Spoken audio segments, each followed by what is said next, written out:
Okay, everybody, I'd like to call this meeting to order. This is our monthly meeting for the Land, Water, and Forest Resources Committee. A roll call, please. John Zarowski, Yeah, Steve Carrionen. here. He's present online. Kay Wilson. Mr. Newman is excused. Brian Bissonette, not here. We have a quorum.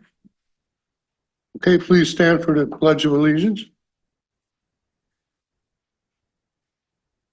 I pledge allegiance to the flag of the United States of America and to the republic for which it stands, one nation, under God, indivisible, with liberty and justice for all.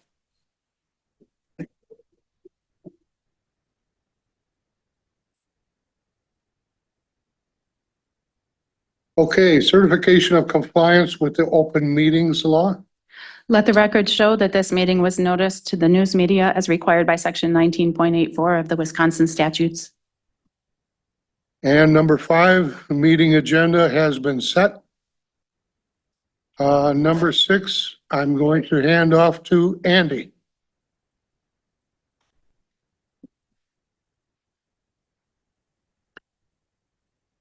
Thank you, Mr. Chair. So number 6 is the public hearing for the petition that was received for the formation of a lake district for Mud and Callahan Lakes. Just wanted to take a few minutes before we start the public hearing for the board's benefit as well as the public's to do just a little bit of an overview of a lake district. So a lake district is essentially a unit of government that can be designated in the state of Wisconsin to manage a lake or a group of lakes. Right now, we don't have any in Sawyer County that I'm aware of. If you go to neighboring counties, their lake districts are prevalent throughout Wisconsin as well as neighboring counties. We received the petition on October 11th, and as a part of the timeline, we are required to hold a public hearing within 30 days of the filing of the petition. Within 3 months of the hearing, and it was assigned to this committee as the committee that most often deals with land and water issues. This committee is holding the public hearing, and within 3 months, we'll submit a report to the board of what was taken in during the hearing. And within 6 months of the hearing, the county board needs to make a decision on the petition that has been received. Districts can be formed in a few different ways. Most often, I would think they're generated or initiated by landowners. In that petition, they put together a petition, and that can be submitted to a county board or a town board. In this case, the organizers have submitted it to the county board. A governing body can also form a lake district, and then they also allow a conversion of a sanitary district into a lake district as well. The petition has to include a proposed name of the district, statements about the necessity and benefit of the district, description of the boundaries of the proposed district, a plat or sketch indicating the approximate area and boundaries, signatures of the petitioners, and verification of the signatures. So all that information was received. We did include it in the agenda for today's meeting. We uploaded all the documents that were received with the petition packet that came in. They were also put on the Sawyer County website as a reference point for anybody that wants to view those. Our initial review of the petition, it included all the necessary elements. And then we also, when we verified the basic elements of the petition, did publish the public hearing as a Class 1 notice, including obviously the location of the hearing, as well as the legal boundaries that have been submitted with a sketch of the district or aerial view with the parcels that are included in the district. So at least our initial review of all the components of the petition, we verified that they were there. There's as part of the petition process, the organizers had to get signatures from property owners within the district and have at least 51% of the individuals eligible to be signatories signed the petition or submitted petition. And the review of that showed that there was more than 51% of the signatures were received. So today is really for the public hearing. We're going to allow some time for the organizers who submitted the petition to explain their petition and what they've submitted. And then we'll open it up to those wishing to speak for or against the petition for the formation of the Lake District. We also have some written comments that were received that we'll be putting into the hearing notes and the report to the county board. No decision will be made today. At the close of the hearing, we'll discuss with the committee the next steps as far as putting the report to the board together, and then how the process will work for this to go to the county board to make a decision. So there'll also be a time for the committee to ask questions and follow up with those present today. I think that kind of covers the basics of a lake district. I should also just point out too for the committee that we have referred all the information to council for them to review. There'll be an ongoing review, and they're also online to hear the public comment today, as they'll be assisting you with the findings of fact at the end. And I guess maybe just to highlight that too, when we move this forward from this committee to the board, the county board is required to issue a decision on the petition that's submitted based on 4 findings. For those of you in zoning or board of adjustment are familiar with the findings of fact, it's similar to that. The 4 findings is that the petition is signed by the requisite number of owners, the district is necessary, that the public health, comfort, convenience, necessity, or public welfare will be promoted by the establishment of the district, and that the property included in the district will be benefited by the district's establishment. So those are the 4 elements that ultimately you'll be making a determination on with the full board. So with that, I would invite Lynn to step up and present, give a little presentation on the petition that's been submitted.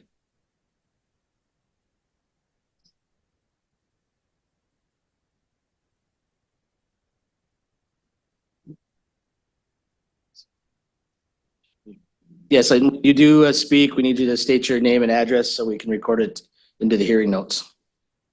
Lynn Amundson. Good morning. My name is Lynn Amundson. You need home address? 10745W Callahan Lake Road. I'm the president of the Callahan Mud Lake Protective Association and the chair of what we call the Exploratory Dam Committee. We want to thank all of you for allowing us to present to you our information and formal petition to form a lake district. We have quite a few of our committee members here and online, plus we have all of our board members for the association either here or online.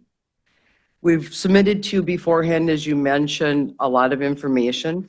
We know that we are the first to petition for a lake district in Sawyer County, so it is new. We do know for a fact there's over 250 lake districts in the state of Wisconsin. We submitted to you information. We started all this in September of 2022 after an assessment of our dam by Jacob Jeffner from the Wisconsin DNR. The impetus to start this committee and to move forward with all this over the past 2 years was because of the poor assessment of our dam, saying that it would fail, saying that per their recommendations, we needed to do something and show them going forward, idea of becoming a lake district or somehow to be able to rebuild or reconstruct our dam. Should we not look at different movements to move forward in our process, that they would consider it abandoned and take out our dam. So that was the initial impetus. We really started great educational instruction with UW Extension.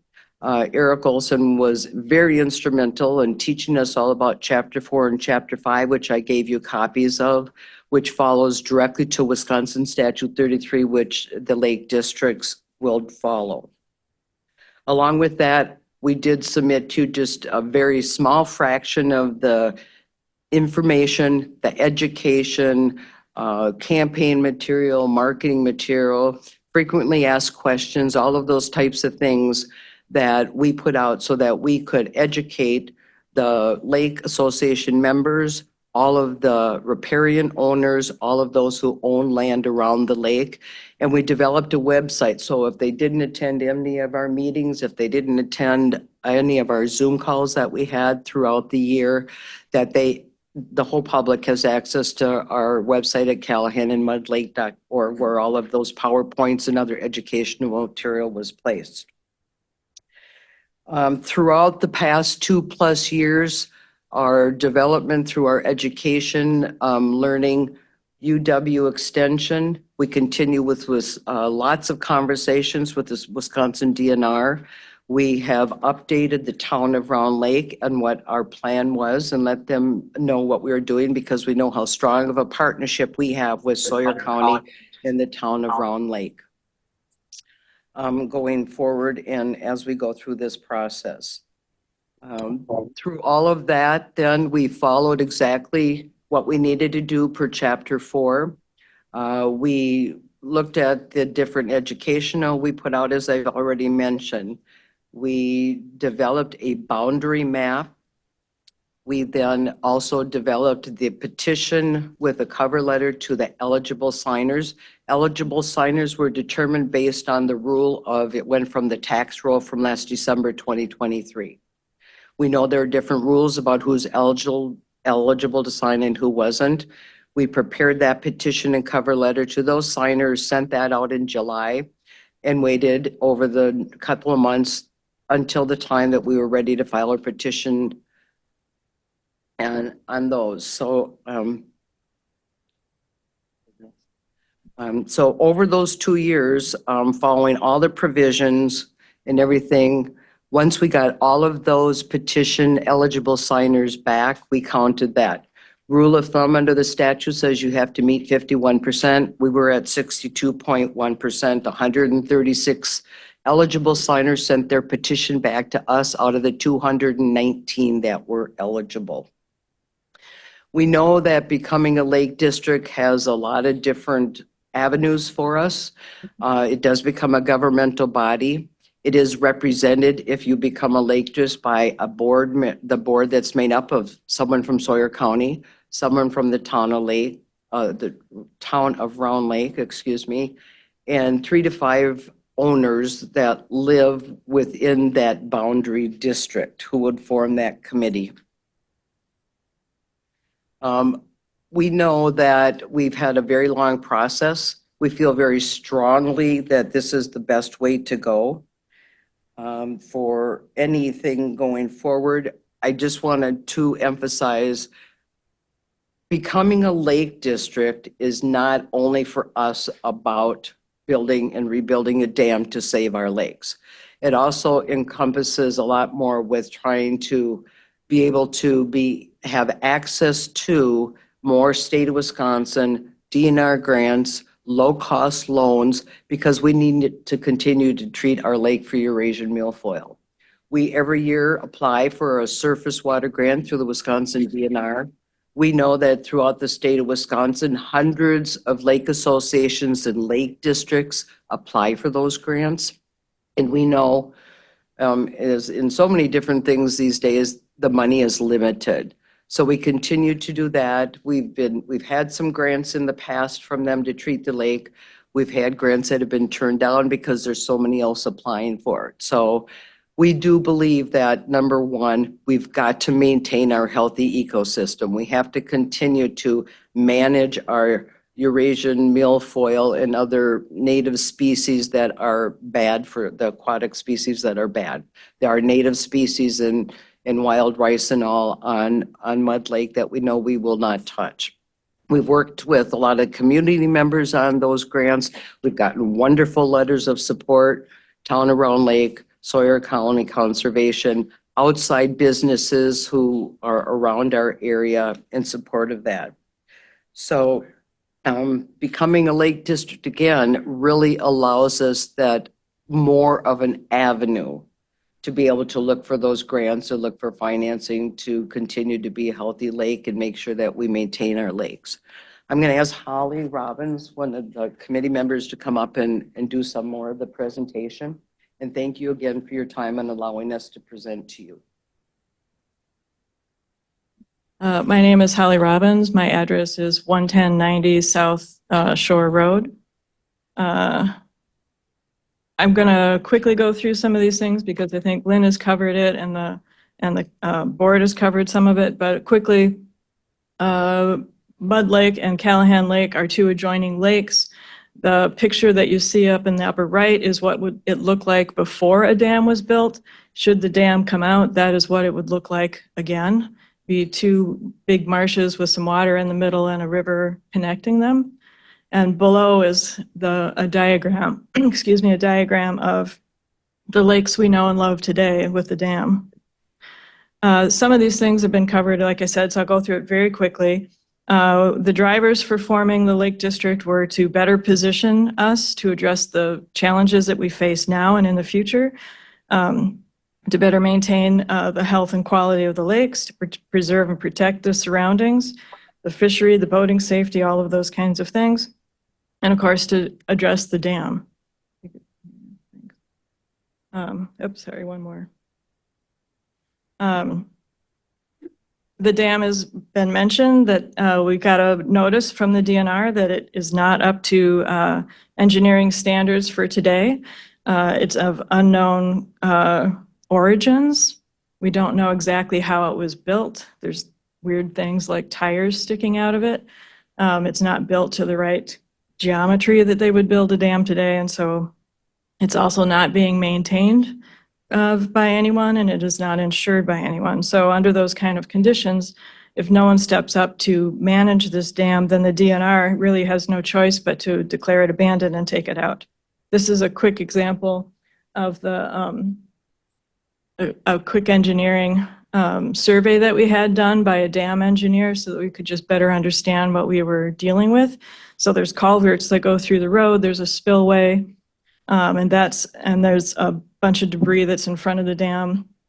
And that is basically what forms our lake and holds back the water. Thank you. This is an example of what the boundary would look like. We can advance it again. These are the reasons why we chose this particular boundary, based on the advice we were given by UW Extension, that we consider the value of the properties included in the district that are improved by association with the lake, even if they're not riparian. We excluded properties whose main value was derived from other factors, such as being along Highway B, and the businesses there really derive their value from being on Highway B. We considered future potential development, such as parcels that might be one or two steps off the lake, but could eventually gain access, that are currently not developed and have unknown futures. And so those parcels in the future could gain access to the lake and could affect the quality of the lake or the community itself. And then we also considered parcels that could reasonably be considered part of the Lake Callahan and Mud Lake community at large. We're asking you to approve the district.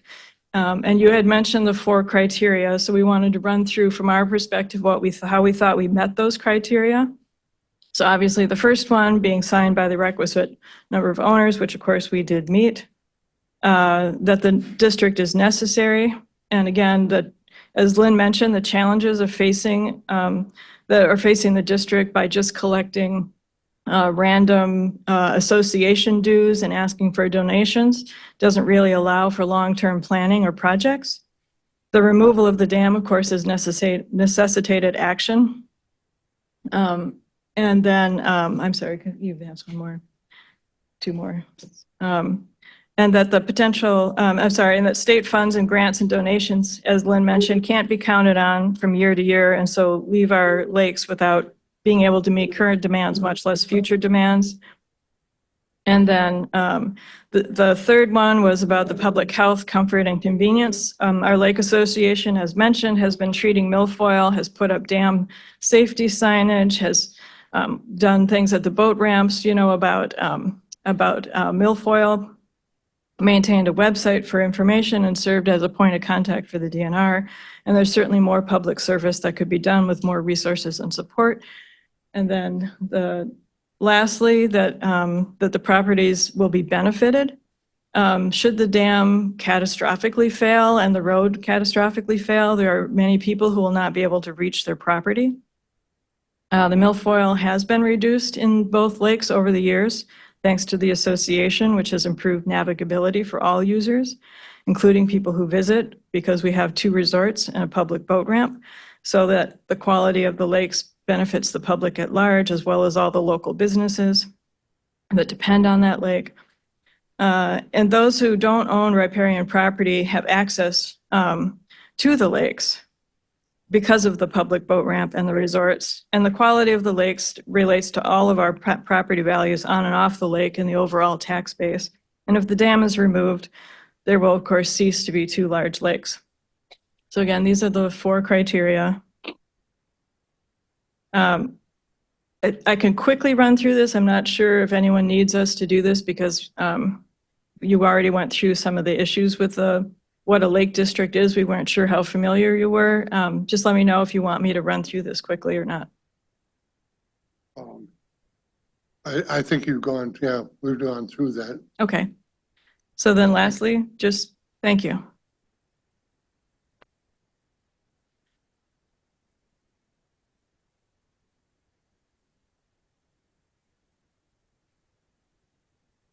So we've gone through a lot of material and we just want to thank you again for allowing us to present to you and accept our petition. Again, just one more point we want to reiterate as we go forward. We know that we're partners with Sawyer County and the town of Round Lake. So any future process would be becoming a lake district as it relates to property values, rebuilding a dam, taking into consideration the road that we work with in the town of Round Lake, which is a town road, Callahan Lake Road. Those conversations have initiated and we will continue to have those all along. So from there, if you have any questions for us, I can answer. Any questions? And we can come back to questions after we hear a comment too, if you need anything clarified. Okay, great. Thank you. Next, we will open it up for those wishing to speak as part of the public,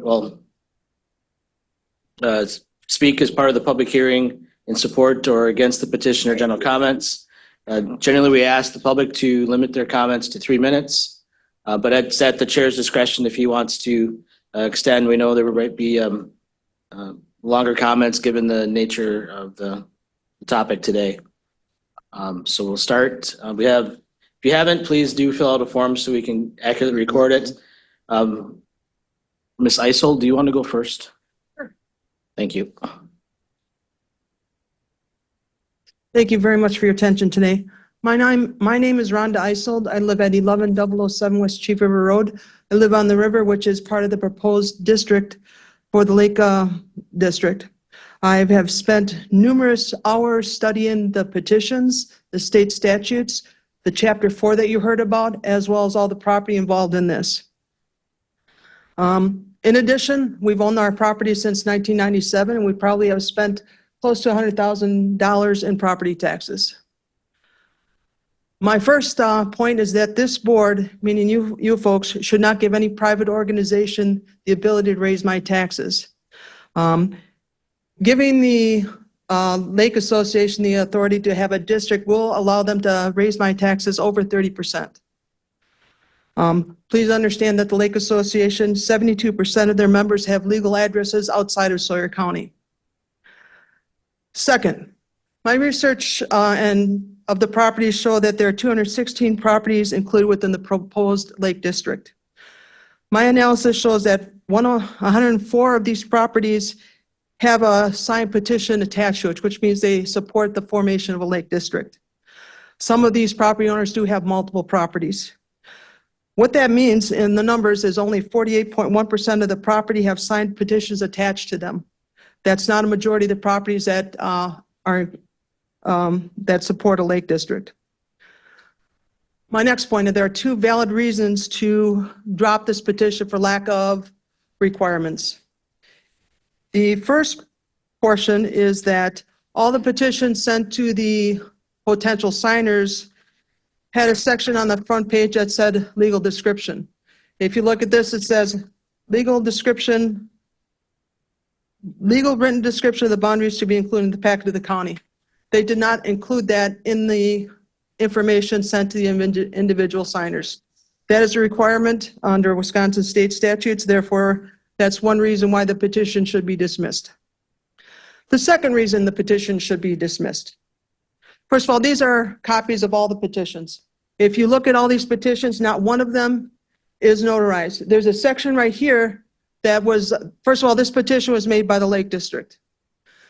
This form states that this is to be filled in by petitions by persons circulating the petitions. It's required to be notarized by the people who are collecting the signatures. Not one of those signatures is notarized. Not one of those is witnessed. That is also a requirement of the Wisconsin state statutes. There's one petition that is signed that was included in the Lake District, signed by Lynn Edmondson. The meaning of this is somewhat ambiguous. If you look at the petition, it doesn't say that Lynn signed for all the properties. It does not state that. In addition, there was talk about Chapter 4. Chapter 4 was basically the protocol that they used to develop the Lake District.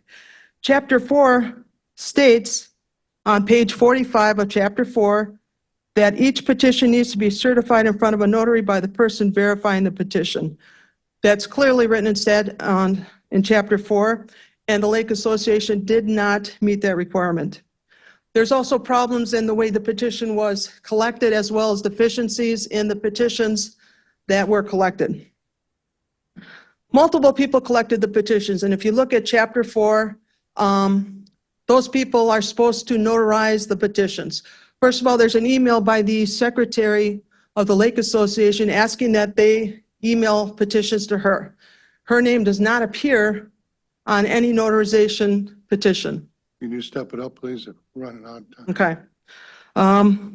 Also, there's probably evidence that the former president of the association also collected petitions. His name is not on there as well. There are a minimum of 13 petitions that were found to be deficient and probably disallowed under their requirements. There's more that I probably could have found if I spent more time on, but they have a listing of all the petitions that should be withdrawn for cause, okay? Hey, we gotta step it up. I understand that. The Lake Association has 34 landlocked properties included within their district. These properties arguably do not benefit from the lake. There are also 10 properties below the dam that were included in this district. I would argue that they do not benefit from the lake as well because they have to get out of the river, cross the road to get to the lake. Okay, I gotta move on. You gave the association plenty of time. I've got a few more points. I would ask for a little bit more But time. we're short on time here. I say we let her finish. We did listen to an opening statement that went well over 15 minutes. Let the lady finish what she's got to say. She has the right to- I have a few more points, sir. Just make it quick. The Lake Association did not include several businesses on County B in their Lake District, even though they benefit directly from the lake. One of these businesses was used to distribute signs in support of the Lake District. The Lake Association never fully told people sign the petitions that they could be taxed up to 2.5 mils or up to 30% of their property taxes. The Lake Association did not give them relevant information in their quest to make a decision on whether they should sign this or not. Finally, I would just like to stress again that only 48.1% of the properties have any type of signed petition attached to them. Therefore, they're not in the majority. If you take away the 13 petitions that should be contested and dropped, their percentage drops even lower. I do appreciate your time and the extra time, sir. Thank you. Thank you. Next would be Mike Heim.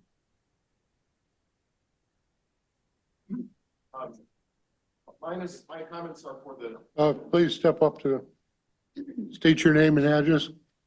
my comments are for the general meeting, not for the latest Lake District. Okay. How about Robert Johnson?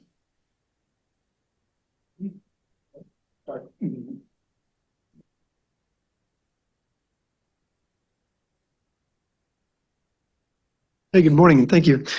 I'd prepared a statement, and I'm not going to read off my notes. When the association came up here a moment ago, they want you to believe that everything's on the up and up, it's squared away, and we're checking every box, dotting every I, crossing every T.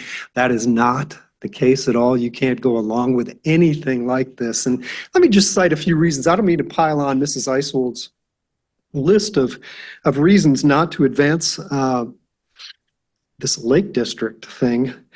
I live in the Callahan Shores division off County Road B, just west of the Jenks Bait and Tackle there. It consists of, don't quote me on this, maybe a couple of dozen homes, plus some additional wooded lots that are yet to be developed.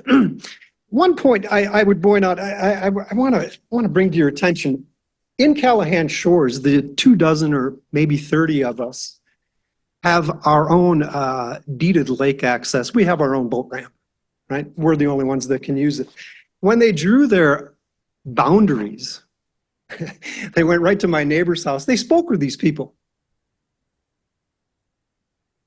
And these residents said, no, we don't want anything to do with this. We're elderly, we're retired, we don't even use the lake, we're not quite on the lake, but we're in Callahan Shores. They have access to the lake, but they drew the boundary around them. Why? Because they were all no's.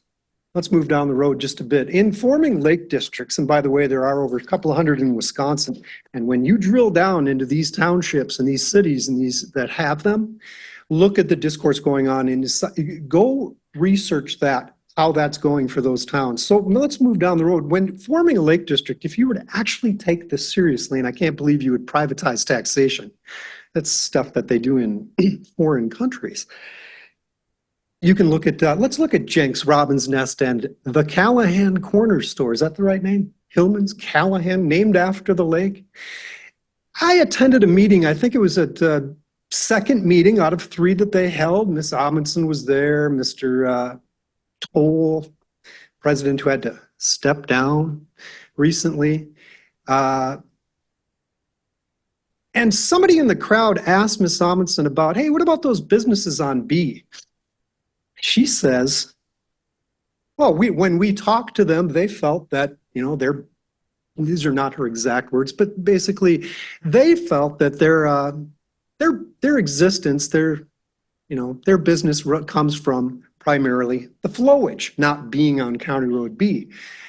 The formation of lake districts states clearly that anybody that benefits in that area from that lake is in the district. They're in the boundary. They're benefiting from it. They named their store after it.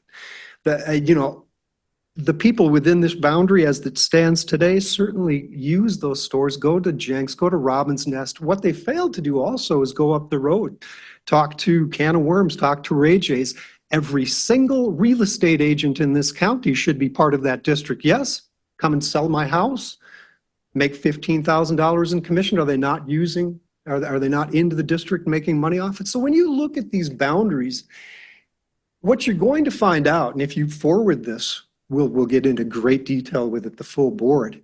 We'll show you their boundaries on the big screens, and we'll show you exactly what they did, who they spoke to, what those people told them, and when they were all no's, they got excluded from the district. So I have to literally drive into my neighborhood called Callahan Shores, and I've been there 25 years and retired. This was my home. Hopefully we'll keep it that way. And literally that neighbor right there in Callahan Shores who can use the same boat launch that I can because I live there, they're not in my district. They're not going to participate in this. They're not going to have to pay for anything. The reason they're not in it because they were no's. So when you look at this, I'm just going to leave all the notes and all the specs and stuff that I have and give time to somebody else. This is about as corrupt as the day is long. People don't want to hear that. We got to move along. Excellent. Thanks for your time. Appreciate it. Have a good day. Thank you. Okay, next I've got Brenda Lanin. Is that correct? That's correct. Thank you very much. My name is Brenda Lanin. We own a property at 10661 West Falcon Ridge Road. It's one of the landlocked properties you've been hearing about.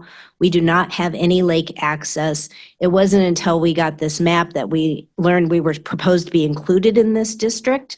We support what the lake owners want to do with their own property, but we specifically did not buy lake shore property because we didn't want to pay the taxes and the assessments associated with owning a lake shore property. If this district's created, we're going to be taxed. We won't have any say in that. We've already had our taxes increased substantially by the county, as it went through this year. This would double our increased assessment as proposed. We can't even see the lake from our property. We have no financial benefit from being down the street and landlocked away from the lake.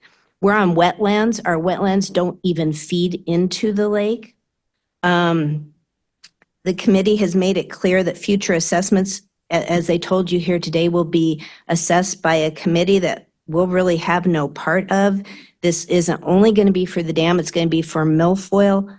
We don't use the lake, but we're going to be taxed by what I'm hearing about $1,200 a year, which is equal to what the county just raised our taxes to. So it's essentially a doubling of our tax base.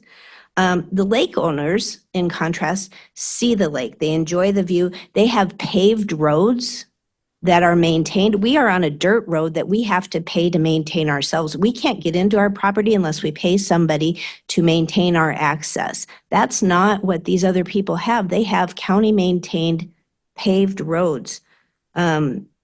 So it's different, right? We chose not to buy on a lake for a reason. We shouldn't be included in here. I join in the comments that were made earlier. I haven't gone through and analyzed all the petitions and all of that, but we weren't told we were supposed to be part of this district that then in perpetuity is going to subject us to taxation. That's something we're going to have to then disclose if we ever do want to sell our property. It's not benefiting our property. In fact, it's going to decrease its market value. And there's 5 or 6 owners on our dirt road with, I'm sure, hopefully the same concerns, but for us at 10661, we'd ask that you exclude us from this Lakeshore District. And if possible, I don't. Get moving, I'm sorry. Yeah, I don't know if it's too late. Can I just submit my written comments as well to be included in the record that you, okay. I don't know who I give those to. Okay, thank you. Next would be Greg Isold. Morning, my name's Greg Isold. I live at 11007 West Chief River Road. First, I'd like to talk about the dam reports. I got one letter dated March 12, 2020. It says the inspection report is similar to that of 1997, as conditions have not significantly changed. As stated in a letter to the CLA president, the current physical state of the dam is stable enough to not warrant immediate action. The dam does not appear to be in imminent threat to life, health, or property. So in 23 years, nothing really changed. They talk about the roadway embankment. The downstream slope of the embankment is approximately 1 or 1.5 to 1 horizontal to vertical. That exceeds the typical dam safety recommendations of 2.5 to 3.1. Now, in a letter dated September 1st, 2022, the DNR completed another inspection. The dam has been confirmed as authorized based on review of the department files. The hazard rating is estimated as low based upon downstream land use. The letter states again about the embankment. It discusses some signs of slumping, settling, and longitude cracks in roadway appear to have been historically filled in. Talks about the upper and lower spillways and culverts. That should be up to the town around the lake to take care of, as they have the right of way to that roadway. I nor others should have to pay for that. Does the CLA want to take that over also? The roadway should be fixed first. In 2.5 years, what changed? If not much change over the previous 23 years. If the roadway doesn't get fixed, does it make sense to build a dam? Does the Lake Association want to fix the roadway and the culverts? Then would the town around Lake want to give up the right of way to Callahan Lake Road? Would the district have to pay to maintain and plow the road? That shouldn't be on our burden. I believe the property values will go lower because why would anyone want to purchase property within a lake district that automatically increases the property taxes 20 to 30%? And why should I have to pay more than my neighbor for the cost of the dam? It should be set so that each property owner is required to pay the same amount. I believe the people were not told about what the cost would be to make an informed decision on the creation of a lake district. We sent out explaining what some of the costs would be, and the Lake Association sent out an email saying that we were wrong. The Lake Association never said that if you sign, you will be responsible for costs through increases on your property tax bill. In a Facebook posting, Lynn Finch hinted that the dam would cost $1.5 million. The yearly payment would be approximately $130,000 per year for 20 years. That means the district would have to tax each family or person who owns property an average around $1,000 per year. Some would pay substantially less and some would pay substantially more due to property values. I'm sorry, your three minutes is up. I only got about a minute left. If there is no guarantee for any grant money, the price of $130,000 does not include the cost of any overruns, the cost of insurance, milfoil treatment, inspection fees, ongoing maintenance, administrative costs, or anything else needed.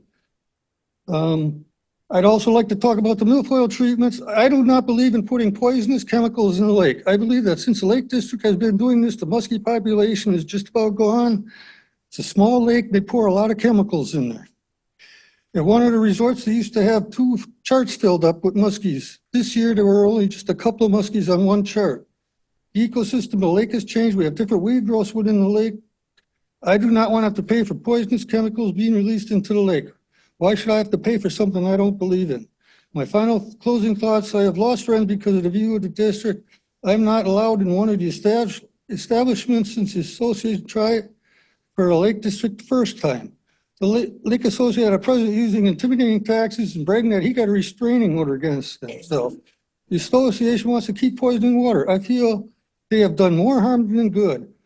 And I also would like to know who would be in charge of the water levels if the Okay, we got dam to is move on. built. Sorry about that. And thank you, I'm done. And if you want, I will gladly leave a copy of this. Next would be Dave Tenner, Tenner.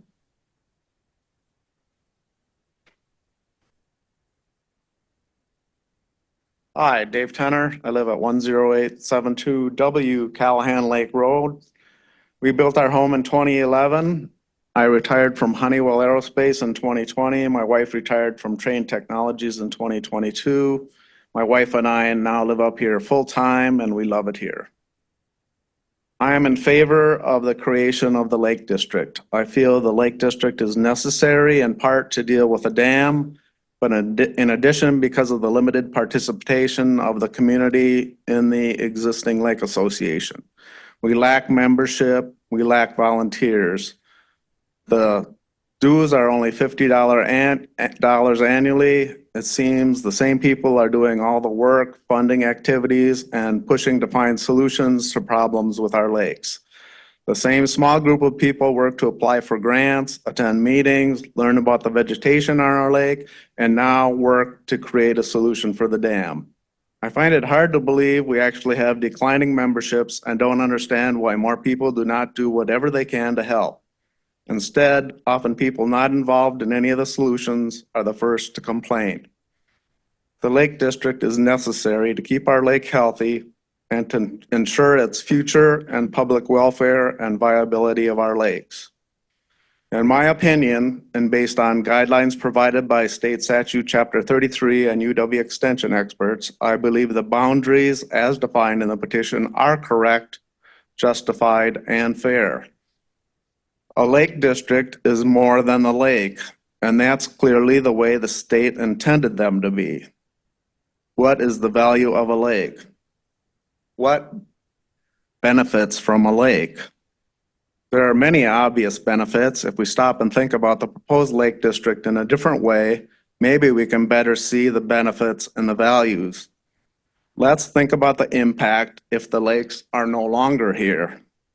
Nobody likes to think in extremes, but sometimes we have to think that way to make decisions and evaluate options. A couple of extreme cases. One, we do nothing to address the failing dam and the DNR declares it abandoned and it gets removed. Wow, no more lakes. Extreme case two, even if not removed, anyone who goes down there and looks at our dam can see it's in poor shape. With the crazy weather patterns now prevalent across the globe, and when will the next big rainstorm wipe out our dam? I am not confident it can survive a big storm, Actually, looking at it, I'm not sure it can survive a mediocre storm. I have friends in northern Wisconsin who a few years back had a significant rainfall. They had boat lifts and boat docks floating away with the boat still attached. It could happen to us. Would our dam survive? Unlikely. So what happens to our lake property values with no dam, with pretty much no lakes? If values of property on the lake plummet by 50% or more, what do you think will happen to the property values of the homes within the boundary and not even on the lake? Comp calculations for adjacent properties will plummet also. It will be a disaster. In my mind, this shows the reason the entire watershed as defined by the proposed lake district should be within the lake district. Whether people admit it or not, the defined district will suffer if we do not work to keep our lakes and keep our lakes healthy. Not only are your property values at risk, but the lifestyle we have come to know and enjoy by being on or near our lakes are at risk. I know people not on the lakes, but who love our lakes. Many are very supportive. They enjoy the abundant wildlife. Some are hunters. We have loons, multiple eagle families, the sandhill cranes, and now we even have swans to enjoy. Okay, we need to move on, sorry. Okay. Thanks. We love it. Our kids love it. Our grandkids love it. Please approve the Lake District as defined. Thank you.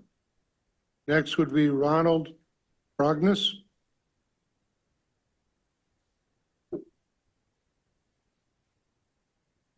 Ronald?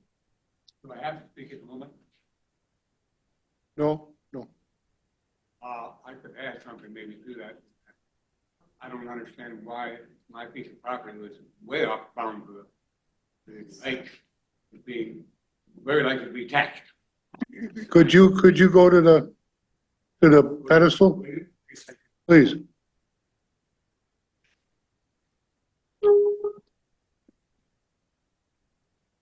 Take me a while.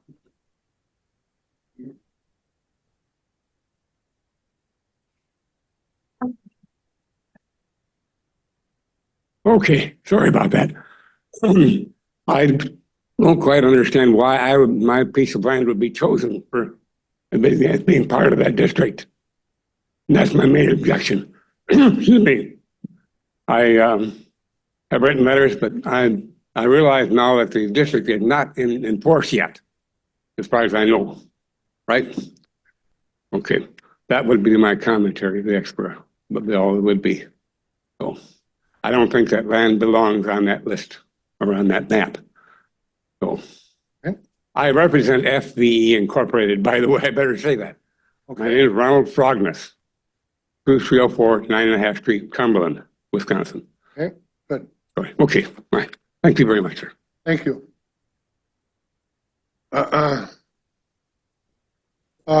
Next would be Bonnie Tenner.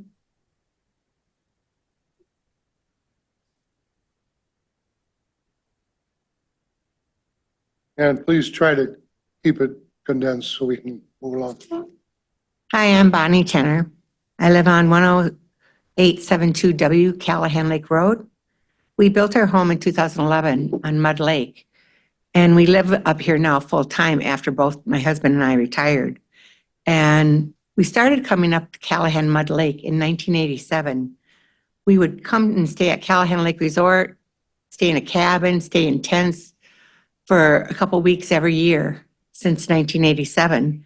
And we actually got a permanent trailer at Callahan Lake Resort in 1998, which allowed us to come up here a lot more, which we thought was great. And that's when we decided we wanted to live up here. I'm in favor of the creation of the Lake District. We have a very limited number of people on the lake now that pay the yearly dues of $50, which is very sad that they don't support the future of the lake more. I feel the Lake District is necessary to deal with the poor conditions of the dam, but in addition to the limited abilities of our existing lake association. If we didn't have a dam, which could occur if we don't do something about its condition, the DNR will take it down and remove it. I would not want it to go back to the two little lakes that it was before. We love this area and our lake. Due to the activities we do now, we have more time with our families and grandkids with the lake. have met so many more friends up here. We have seen so many animals like the bobcats, the deer, the loons, the swans. We've had really fun pontoon parties out on the lake. We've seen beautiful sunsets over the lake from our bonfires. We hope to have this place on the lake for generations to come to enjoy. The Lake District is necessary to keep our lake healthy and to ensure its future. Please approve the Lake District. Thanks. Thank you.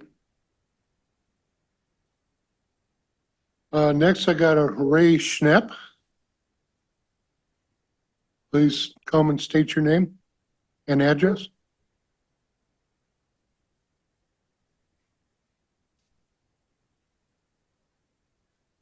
Good morning. My name is Ray Schnepp. I live at 10896 W Callahan Lake Road. I signed the petition for the Lake District. I have received no other viable options for replacing the dam. I drive over the dam daily. I regularly look at it, and there are major structural problems with it. Basically, the dam is a bunch of fabric with some steel poles in the ground and old logs up against it. That's what the dam is. And that's why our water fluctuates. Beginning of the summer, it was 18 to 20 inches higher. We need the dam replaced. If anybody else wants to volunteer and come up with the money, fine. But nobody's gonna buy the dam. Nobody's gonna replace it. Basically, I believe the Lake District is the only option. Without it, my property value will sink, the tax base will sink, and that'll be it. So I'll keep it short. I signed the petition, and those are the reasons. Thank you. Thank you so much. Next, I've got a Carol Olson.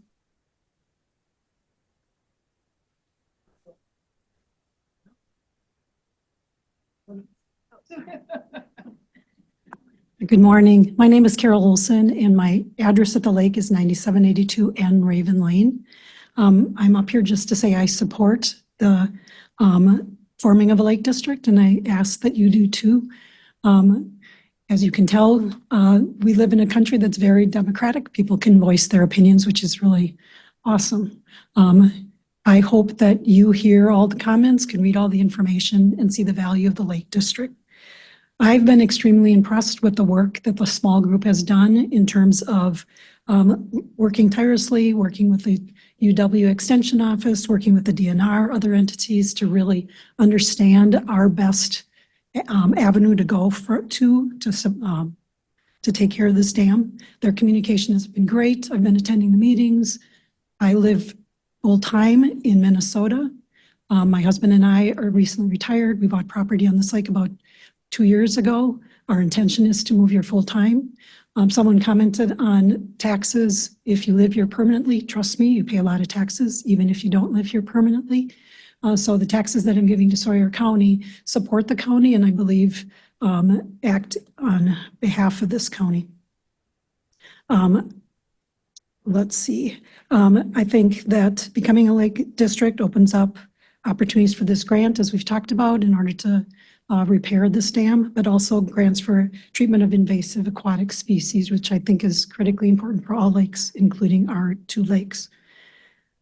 I think, on a very personal note, we have 5 married children, we have 6 grandchildren, and these last 2 years have been remarkable in terms of family time, spending time in our lake cabin, witnessing all the wildlife that is on that lake, catching more frogs than my grandchildren that you can believe, and seeing geese landing on the lake, seeing deer swim across the lake. I don't think I've ever seen that before. Bears, and of course, our favorite thing to do is fish and head over to Callahan Resort and hit the candy bar. So thank you for your consideration. Thank you for your time. I hope you decide to support this Lake District. Thank you so much. Yeah, you're welcome. Next, I got Carolyn Russell. Thank you very much. My name is Carolyn Russell. We live at 10996W South Shore Road. We've owned property on Callahan Lake for 13 years. I've not been part of this very active dam committee that has done amazing work, consulting with the DNR, with Wisconsin Extension, University of Wisconsin Extension, dam engineers. They've done an amazing job. I think they have followed the rules, and I'm very grateful that they are representing my interests. Lake districts were established by the state of Wisconsin in 1974 to allow landowners to protect, rehabilitate, and enhance the quality of Wisconsin lakes. There are over, as it was said before, over 200 lake districts in Wisconsin, just none in this area yet. Our lake has been a very important part of our lives. We enjoy our times up here very much.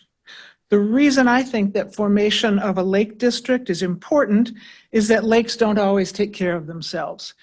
In Iowa a few years ago, after a big rainstorm, a dam was washed out and suddenly homeowners were sitting on a mud flats. It took years and years to find somebody to pay to rebuild the dam. It eventually was done, but at great pain to the landowners. A lake district allows us access to resources to maintain the lake that are not available to other informal organizations. DNR and state grants, thinking of the dam here, low interest loans. I think some people thought we were just going to divide up the cost of building a new dam among all the residents and make them pay for it. That's not the idea at all.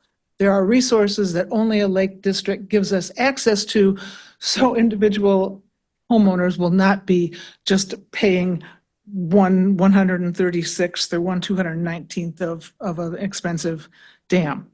It's a systematic way to collect the funds required to maintain the lakes. Those most affected by the lake who live on the lake will pay more than those who are not on the lake but still in the boundaries of the lake district, the proposed lake district. So it's not as though people are ignoring the fact that maybe you do get more benefits from the lake if you live on it. There will be a differential tax rates, I've been told. I strongly support this petition, and I hope that this body will support our request. Thank you very much. Thank you.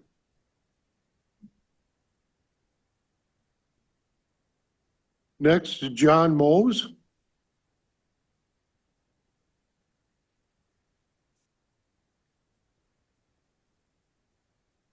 Hi, my name is John Mose, and I live at 11090 West South Shore Road.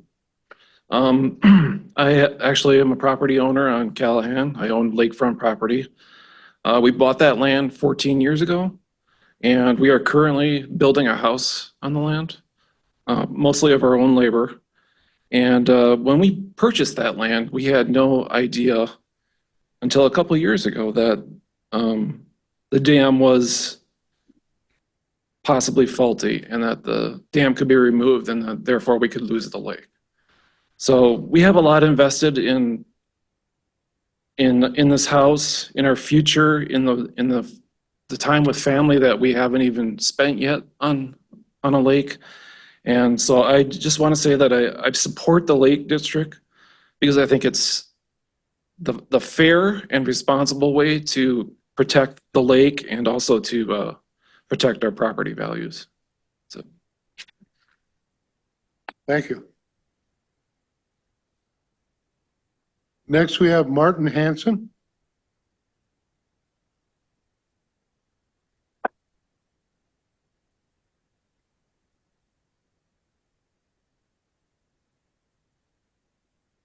Good morning. I'm Martin Hanson.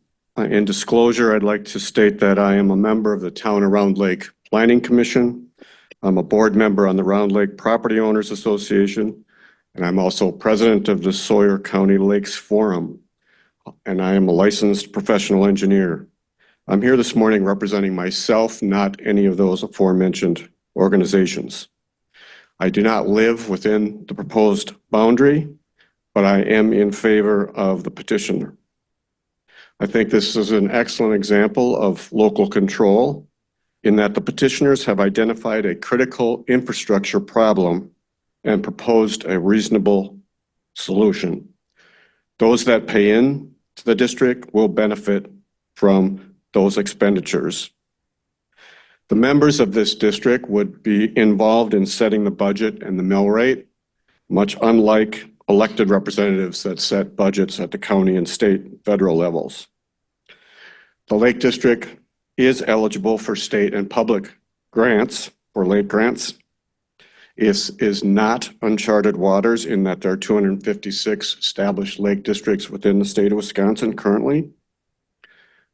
I understand no one likes new taxes. I don't like new taxes, but 62.1% of the eligible petitioners, owners in the district have approved the concept of a lake district. You may see other lake associations coming forward with this same idea in the future as grant funding for supporting environmental protection of lakes decrease and competition for those grants increase.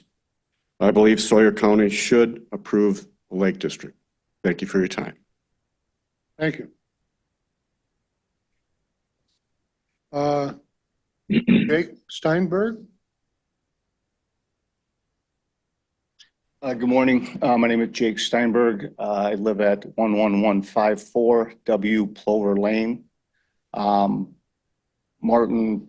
couldn't have said it better to my thoughts. A relatively newer resident on Callahan Lake. I've been involved with this association, the people that have really shown stewardship towards the lake and its future. And I think the formation of this Lake District is a perfect example of us, of those that are affected and have a stake in this working together for the solution. You know, the state has given us an avenue to do this, laid out criteria, and I feel very comfortable that's been presented to you and those criteria have been met. So I ask that you approve the Lake District as a recommendation to the board. Thanks. Thank you. Thomas Murray?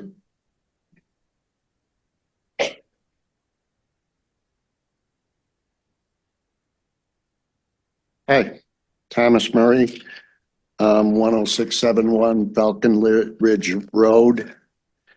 And I'm going to go a little backwards with what I had here because I don't want to get cut short. And you've been hearing about the DNR recommendation made in 2022, and that's what brought this action about. Well, back on September 18th of 2012, Jacob Druffner, water management engineer, Spooner Service Center efficiency rating, conducted the same inspection on this dam. And in guidance compliance with Article NR 333, he gave this dam the same rating the DNR did in 22. What was done in 2012 to start addressing these issues? Why is 2022 different? And all of a sudden now we're starting to form districts when for 10 years it seemed to go undressed. And that was his same recommendation. The dam was not being maintained.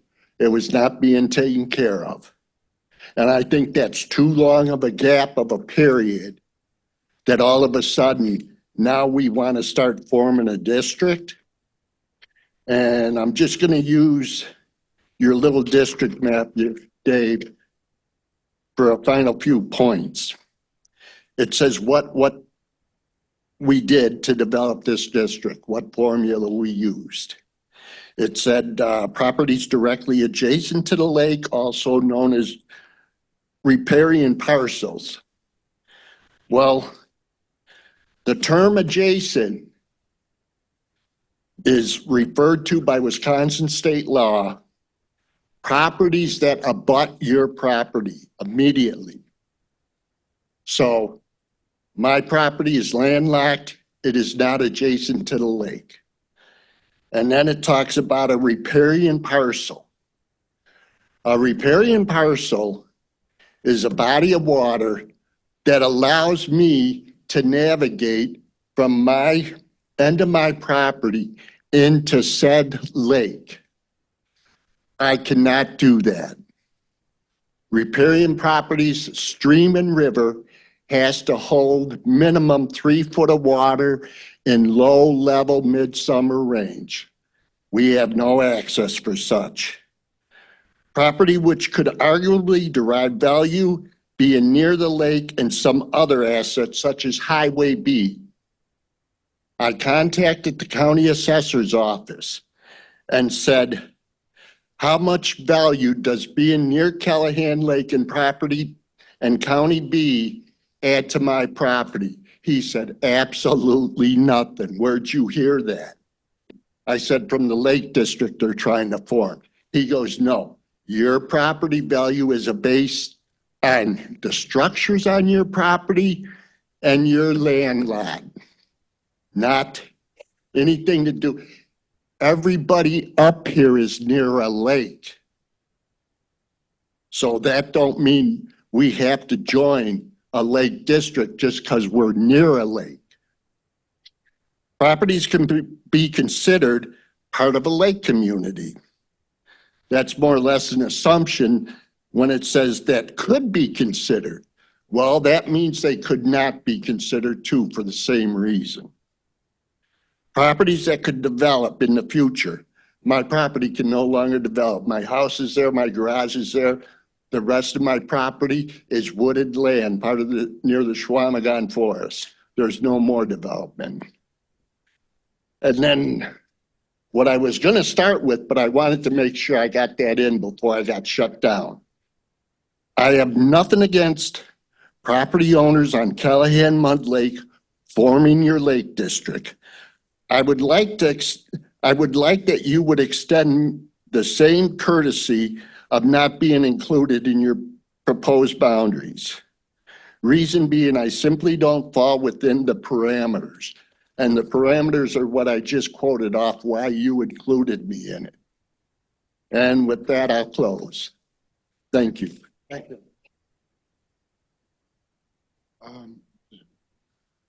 Mike Heim, did you not, was this not for the Callahan? Okay, I'm sorry. Are there any more? Any online? Comments?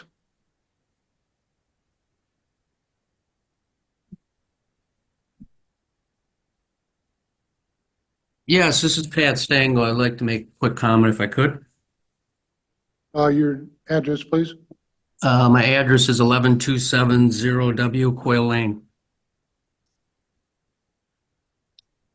Go ahead. Thank you.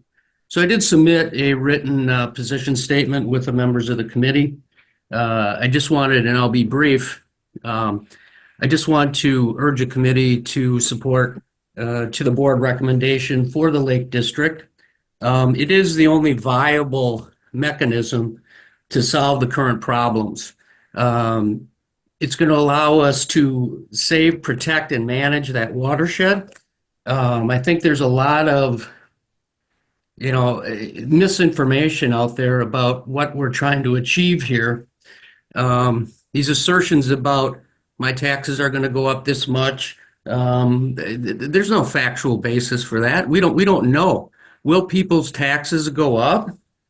Yes. This is a municipal entity that would be created, but I don't think we want to be penny wise and pound foolish, because without a viable alternative, which the Lake District provides, we may end up with nothing but a huge marsh. And that's going to have consequences not only for riparian owners, but owners who utilize the lake. And there are a lot of benefits to owning property not on a lake, being close to the lake.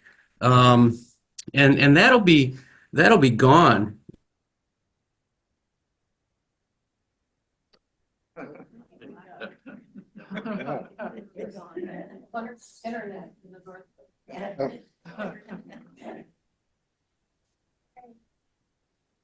Is there any more online?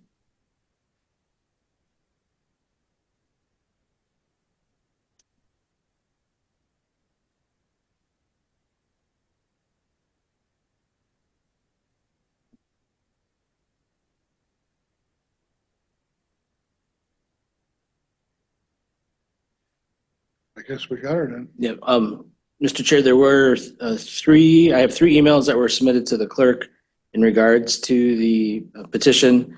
None of them asked that they be read in. I can read them in, or I can just hand them off to the clerk to be included in the report. For the hearing. Those emails that we received. I believe you did as well. Yeah, I read them. I read them. Okay, I read them. we'll just add them to the hearing report then. Okay.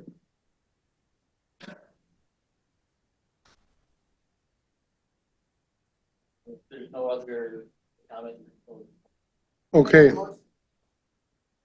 Motion has been made by Ms. Wilson to close the public hearing.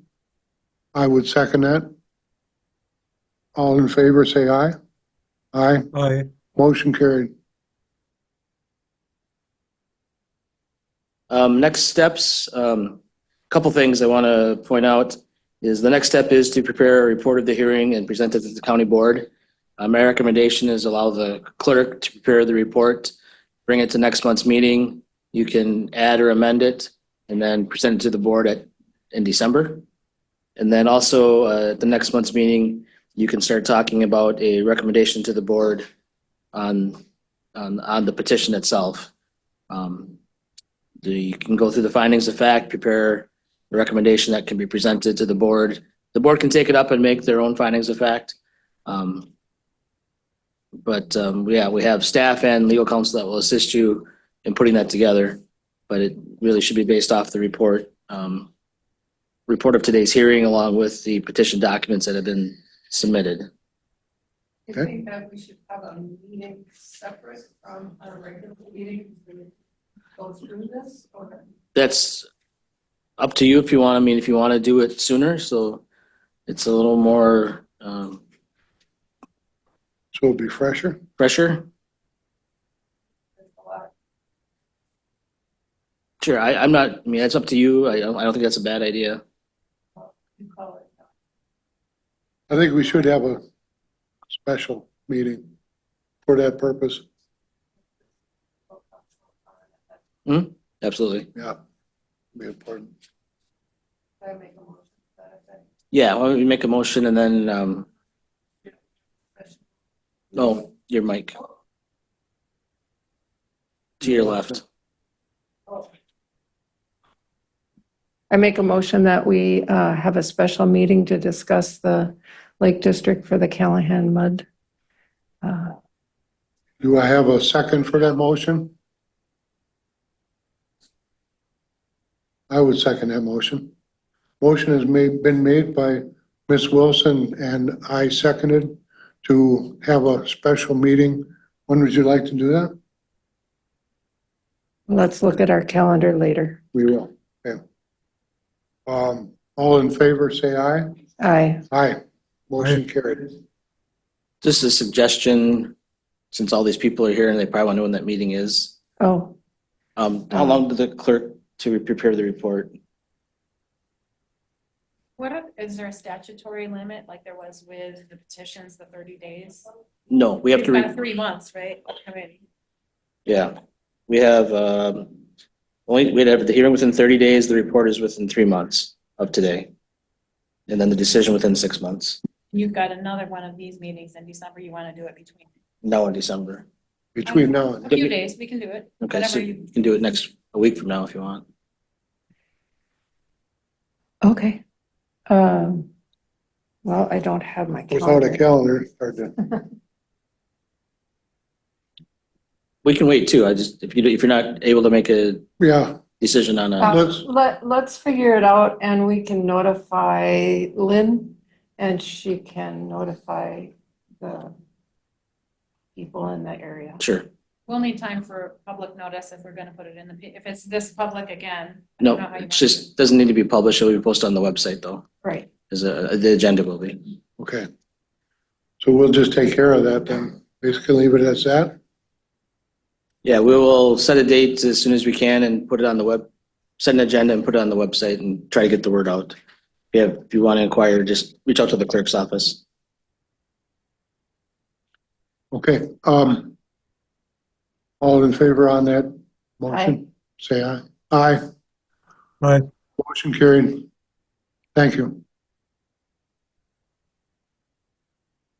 If the committee has any questions that come up after what you've heard today on Lake District formation, let me know. Otherwise, I'd reference the chapter 4 and actually chapter 5 that were included in your agenda packet as kind of the basis for chapter 33 of the statutes.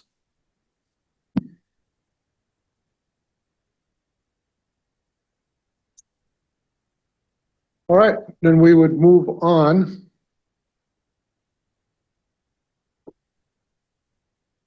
To number 8. Public comments. Thank you, folks.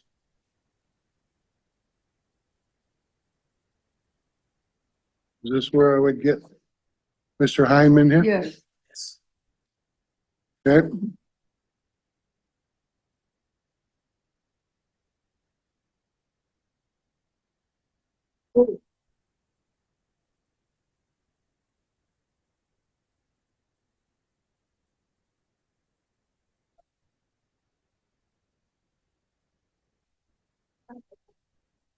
Can you start? Got this on here also. There. Well, you might as well have this one, I guess, too, huh? And you have the gentleman who's going to speak next. Yeah, that's this guy. Yeah. Keep this. Okay, Mike. This is public comments. At this time, members of the public will be given the opportunity to address the committee. You'll have 3 minutes. Could you take your discussion outside the room, please?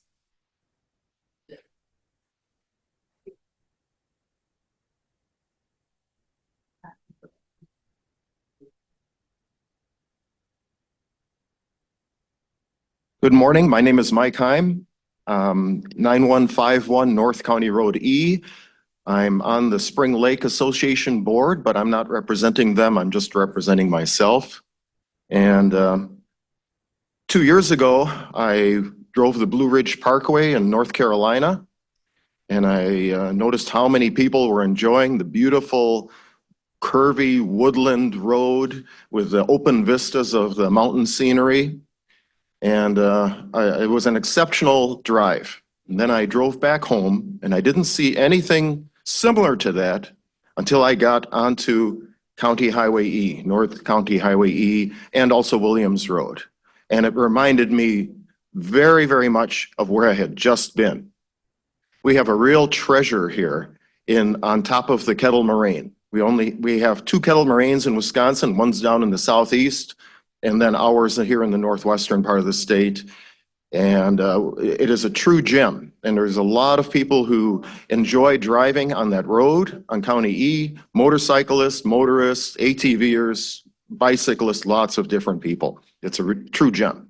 So there's a threat to this scenic drive. The DOT, so Highway E is scheduled to be reconstructed in 2027, according to John Pino.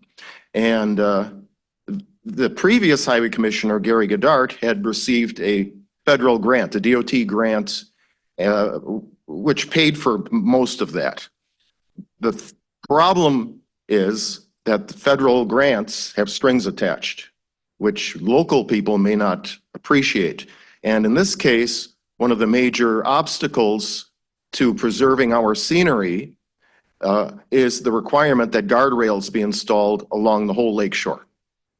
And when you have guardrails installed, you also have to clear a large area, I believe it's 8 feet behind the guardrails. Well, that pretty much eliminates the lake shore. The engineer that's in charge of the project with the company called SEH, he proposed to cut all the vegetation along the lake shore, put down landscape mats, and then riprap all along the lake shore, which is a significant portion of Spring Lake. So what can we do to prevent that? Well, there's two possible solutions that I have thought of. One of them I thought of, another one somebody else thought of. One is to remove the portion of Highway E along Spring Lake from the federal grant and just have the county redo that part of the road. That would eliminate the need for the guardrail. It would maintain the scenic beauty of the lake. And, you know, tourists really appreciate the way the lake is right now and not just a bunch of rocky riprap where they would have a heck of a time going down to fish. The other option is that, as in the past, they could have exemptions to the standard. And that would also preserve, you know, Pinot would enact that, and it would preserve the lake shore. So those are the two proposals. I have one more proposal that I haven't really brought up before to anybody else, but it occurred to me that since we are so unique, having a Kettle Moraine Drive in northern Wisconsin, that perhaps we could create a Kettle Moraine Scenic Drive atop, you know, the Kettle Moraine is where you drive out of Hayward, cross the hill, drop down to the casino. You've just crossed the back of the north-south trending Kettle Moraine. It's very rugged. Two glacial lobes came together there and created the rugged landscape. So I'm proposing a Kettle Moraine Scenic Drive with signage. If Bass Lake is willing, we could include Williams Road in that. And there could be interpretive signs or interpretive points on Google Maps where a motorist, you know, could have information pop up. You know, I'd be willing to help with that, supplying the information, geological, ecological, and so on. So that's what I have, and I hope everybody could help in protecting this beautiful gem that we have atop the Kettle Moraine. Thank you very much. Thank you. Okay.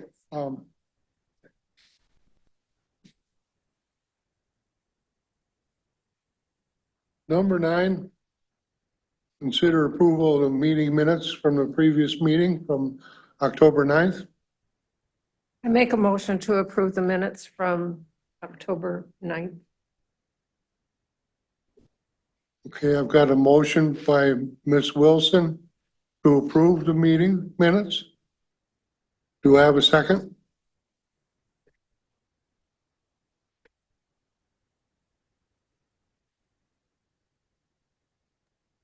I'll second.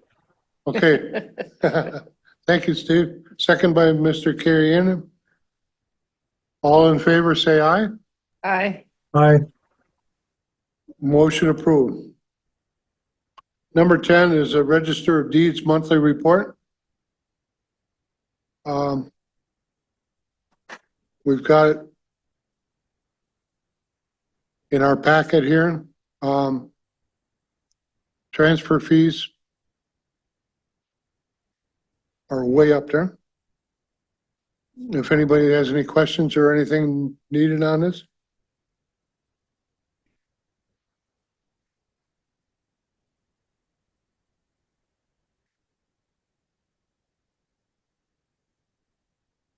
Then we go off to number 11.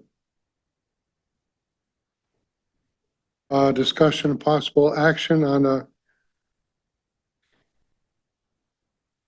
Hayward Lions pre-Berkey on February 8th of 25 application.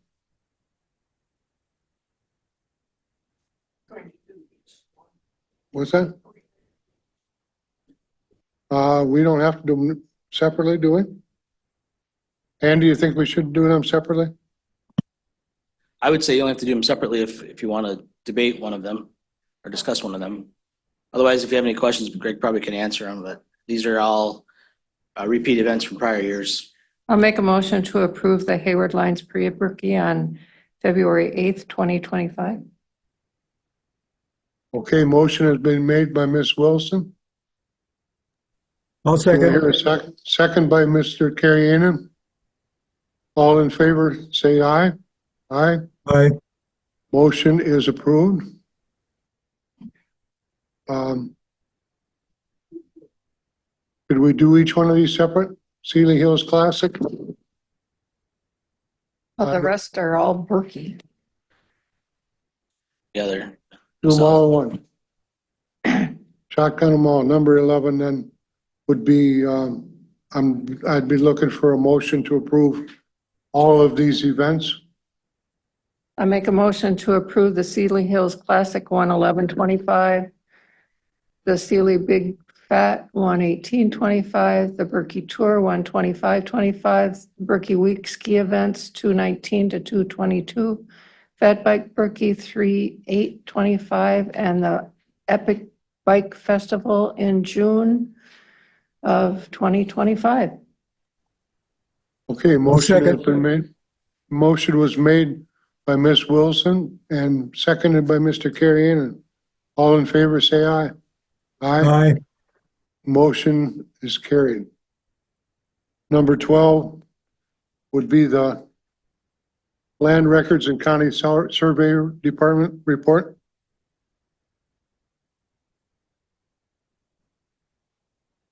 Surveyor first.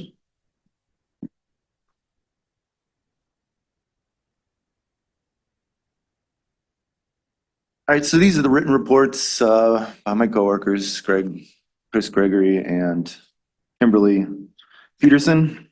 In addition to these, I wanted to inform this committee that my office had been awarded a grant. This grant allows us to, every 5 years, we get aerial photography done. That is grant funded typically, and part of the Wisconsin Regional Orthophoto Consortium. In 2025, we were awarded a grant to be used to upgrade our 6-inch pixel imagery to 3-inch pixel imagery. So that'll get us better edges, better visibility, to see the differences of things under trees and such. That benefits the other county or the other departments that report to this committee.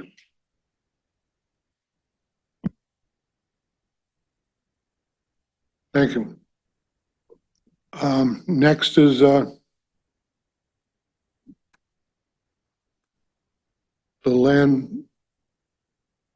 real property lister report. Is in here and we've got it in our packet. If anybody has any questions about it?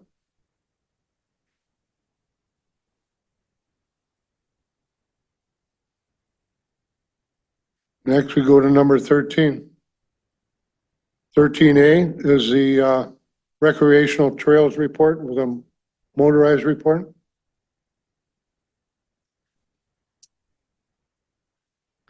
Hello, I'm Don Morotek, live at 10594 Kansas Avenue. I'm a member of the Sawyer County Snowmobile ATV Alliance Government Committee. Kathy LaRue was unable to attend the meeting today, so I was asked to give the motorized report. At last month's meeting, Greg reported Sawyer County will be receiving motorized grants, a snowmobile maintenance grant in the amount of $117,000, and an ATV maintenance grant in the amount of $176,000. Along with rehab grants. Okay, does this committee know where these funds are coming from? Any idea besides the DNR? Okay, the DNR is a banker for the money. The money that comes out for this money, for these grants, comes from snowmobile registration, from a trail pass, and from a gas tax that's formed from the registration fee, the number of registered snowmobiles. It does not come from taxpayer money. It comes from the user groups. Same with on the ATV side of things. Comes from the user groups, does not come from our taxpayer money. Okay. So along with our maintenance funds and rehab grants, both snowmobile and ATV funds pay for our trail systems along with paying for DNR administration, safety education, and they also pay for DNR wardens and for county law enforcement wardens. That comes out of both funds for them. I am privileged to be a member of the Governor's Snowmobile Rec Council that recommends to the DNR how this money is spent. This was a very hard year this last year.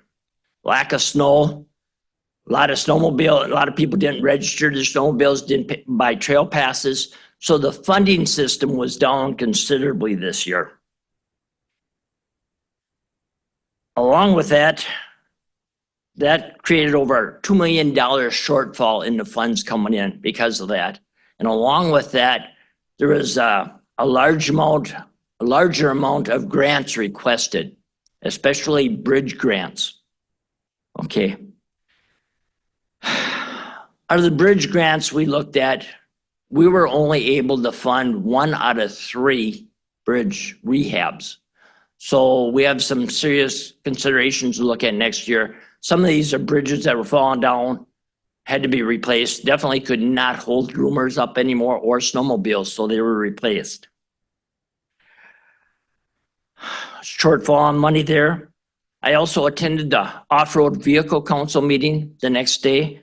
They're also oversubscribed on grants. They did not have enough money to pay for grants. They asked the counties that if you did not need your grant, could you wait another year? Rehab grants. Sawyer County did opt out on holding back on a couple of grants, which is greatly appreciated on the state level. Unfortunately, they also ran out of money after the rehab grants for new miles of trails. Sawyer County had applied for several new miles of ATV trails. We're unable to get that because there was not enough money to even look at funding those. Kathy LaRue and myself also attended Association Wisconsin of Snowmobiles Clubs meetings a couple of weeks ago. Much of the discussion was on this lack of funding. And AWSC is looking at how we can raise our registration fees. Unfortunately, that's through an act of legislative, and that's going to take a while before we can get that done. It's going to be a couple years before that can be enacted because we do see the big shortfall on money here. I've been involved with sharing multi-use trails and don't want to oppose bike trails or races, but we have great concerns right now when motorized users are stopped and prevented from using ATV trail sections because of bike races. As I just mentioned, the ATV system, we pay a lot for our trail passes for the use of our systems in Sawyer County and throughout the state. And there are several bike races now that ATVers have been stopped and not allowed to go down the trails because of that. So I just want you to take that into consideration. I know you just approved some races here. I would just hope that they're not stopping ATVs, or snowmobiles on the races. Thank you. Any questions? Any questions for Mr. Marotek? Thank you. Thank you. Um, 13B, County Forestry Report. Oh, anything on non-motorized? I'm sorry.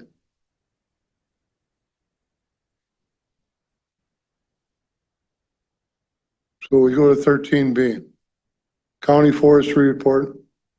Okay, for the month of October, we did have 20 sales listed as active. We still had a high level of activity as weather conditions were dry in the first part of the month. Things are starting to slow down a little bit now. We do have a sale value sold and uncut on file of 3.8 million. We'll have an addition to that once we approve the timber sale from a couple weeks ago. Sale revenue for the month was just over 230,000. So our year to date is just over 2.4 million. Sale inspections were on target for the level of activity. We did have one tract turned in for review. Recon were on target there.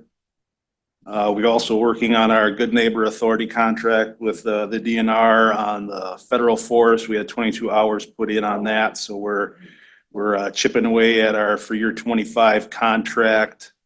Nothing new to report on Oakville mountain bike trails or Berkey. ATV, UTV trails. We did complete the Trail 11 rehab project from Tuscobia to the Lost Lake Road south. That's a 3.1 mile rehab project. We also completed the Tuscobia rehab from Shock Road to Wooddale. That was a 2 mile grant project. Trail 15 from Phipps Fire Lane to Highway 77 was completed, 1.7 miles. Trail 77 from Janet Road to Telemark was also completed. That's a 2 mile project. The Trail 3 rehab project from Green Lake Road to Washburn County line has started. Contractor's been kind of pecking away at that as conditions allow. Trail 5 rehab project was still on hold. We did get word from the contractor that he was starting this week. Did have a site visit, so he is working on the project now. So that's looking favorable to complete that project before the end of the year. So we're on target for our projects for the year with that Trail 5 and Trail 3. That should finish everything up that we've got on the books and planned for the year. So nothing new to report on parks. Carbon credit project, we're still, that's still on hold. Different things happening there with selling the credits. So that's all I have for my monthly report. If there's any questions? It's not. Okay, number 2, the Sawyer County timber sale bid results. Yes, we did have our fall timber sale bid opening on October 29th. We sold 16 out of 18 tracts that were offered. Our total sale value was $788,254. Across the board, we did see a decline in all of our major stumpage prices on average, which our fall timber sale bid opening is typically a little bit less than in the spring as far as prices and volume. I think there's a lot of uncertainty in the market. Plus with the summer that we had with logging conditions being quite favorable, a lot of the mills were pretty well stocked up on supply. So that's also contributing to our lower prices. The bright spot is that we only had the 2 no bids. So looking at other counties, around us, there's a lot more sales that haven't been getting bids. So even though that our prices are a little bit down, the fact that we sold 16 out of 18 is still a pretty good positive. So you have the weighted average of the winning bids on the summary sheet. As far as contractors, we had not a ton of bids. The bulk of them were repeat bidders. We did pick up one new contractor that won a bid, J&J Logging out of Rusk County. Otherwise, I would recommend approval of the high bid on the timber sale tracts. The no bids will just come up again in the spring and then. Yep, we'll put those out again. I don't know if we'll do them in the spring or probably in the fall because they're more of the 2 no bids were mostly hardwood pulp jobs that had some not questionable access, but not dry ground access. So contractors aren't looking for any more winter wood. So, but we'll advertise them again, or we can look at direct sales too on some of these that have been bid before without a successful bidder. Okay. Any questions for Greg? Move on to C for the DNR forestry report. Whoop. You want a motion to accept the? I'm sorry. So I'll make a motion to accept the high bid for the Sawyer County timber sale. I'll second that. Motion was made by Ms. Wilson, seconded by Mr. Carrion. All in favor, say aye. Aye. Aye. Aye. Motion carried. Thank you. Now we go to the DNR forestry report. Hello. So I'm here to report that I'm glad that we got a break in the dry weather. We had a few reportable fires in the last few weeks, and now that we came into some considerable rainfall, it put a very good damper on the fire weather impact. As far as forestry goes, we've been chiseling away very well on our yearly county hours. I believe we are just shy of 50% of our goal. And we are approximately a third of the way through our fiscal year. So everything is on track as it comes from the DNR side of helping Sawyer County. I'm looking forward to moving forward with a few projects into this winter as it comes to access to through the Thornapple Springs area. But other than that, we're still working away on timber sale establishment and recon. So that's about all I have. Okay, good. Any questions for Mr.? Thank you. And we go to number 14. County report, zoning conservation report. Yeah, I was gonna just keep a shorter kind of report for this month, because we kind of are anticipating a larger meeting or a longer meeting. We did have staff attend several online AIS trainings.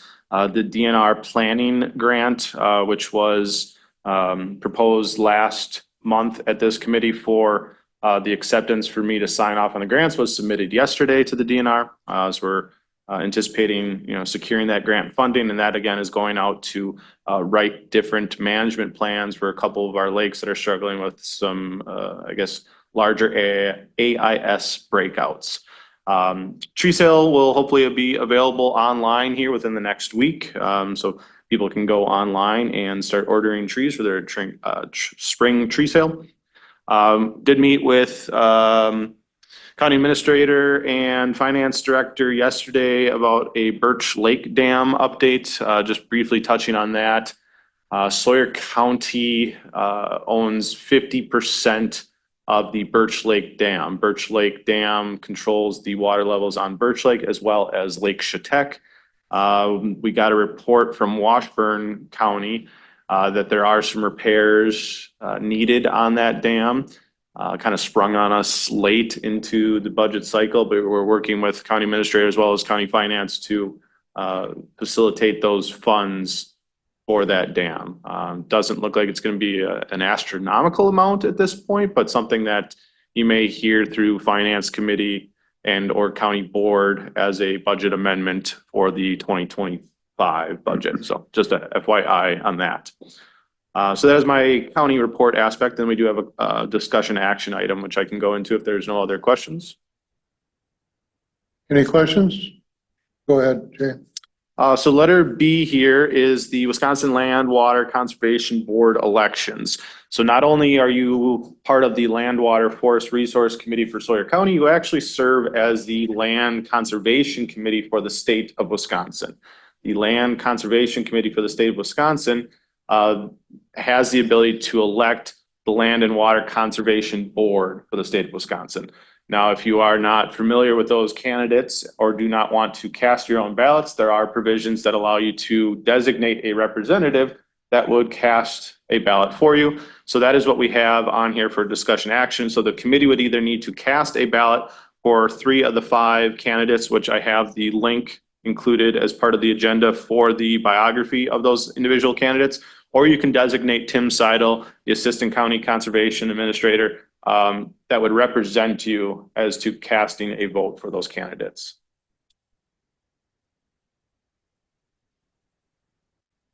Is there any recommendations here from the board? From the committee? I would recommend that we have Tim Seidel be our representative to vote on behalf of the committee. Okay, motion. I'll second that.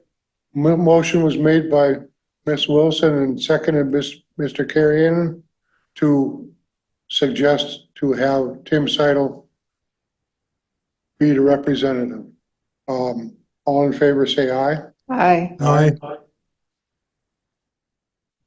Motion is carried to have Tim on the ballot. Thank you. Anything from USDA report? Or anybody from LCO report? Okay, then I guess we go off to number 15, and I would be enlisting Andy here again for help. Yes, and I think we'll be able to keep this short. I've been talking about this for a couple months. We've been waiting for a draft ordinance from WCA in regards to tax deeded lands sales.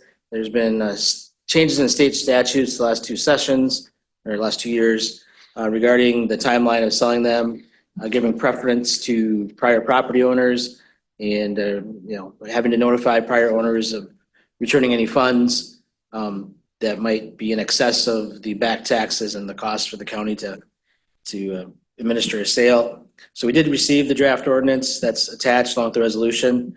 However, in the course of counties getting the draft ordinance and taking it to their committees, counties are talking about some changes to it. There's been more questions brought up by the counties. So not looking for you to make any decisions today. After talking to Janine, our treasurer, she's talking with other treasurers about some of the things they think should be included in the county ordinances related to tax deed land sales. So like just to hold, and I don't want to adopt it and then find out that we should have made other changes to it. Right now on our books, we really don't have any ordinance in this area. So it's gonna be good to get something adopted. Do we need to make a motion to table this? That'd be fine, yes. For no act Yeah, till, next month. all right, I make a motion to table the tax deed foreclosure ordinance until our December meeting. Okay, motion has been made by Ms. Wilson, Second here. seconded by Mr. Carrion to table this ordinance till the next meeting. All in favor, say aye. Aye. Motion carried. Thank you.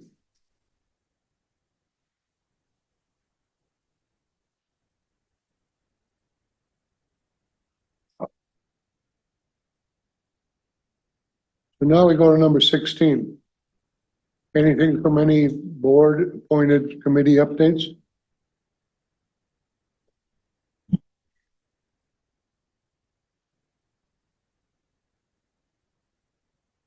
Number 17, future agenda items.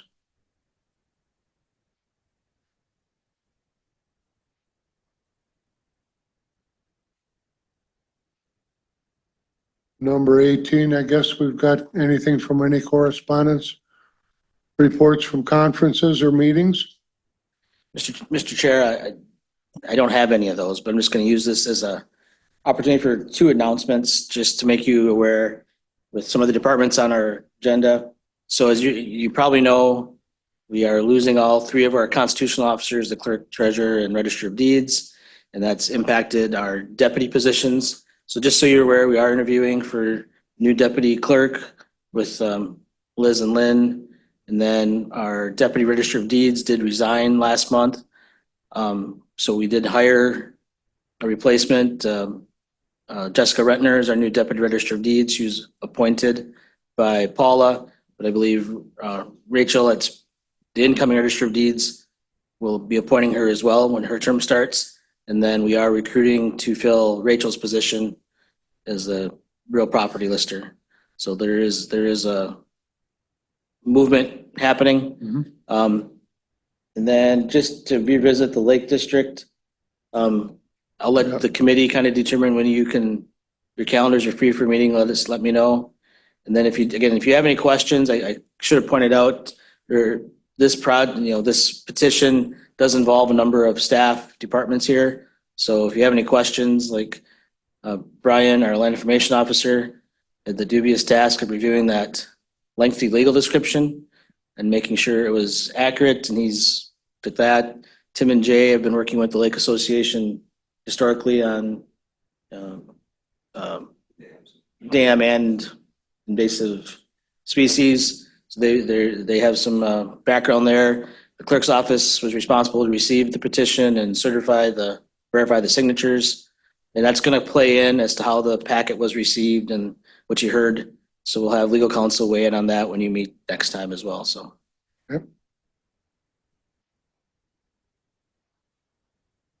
Okay, then, number 19, we are adjourned.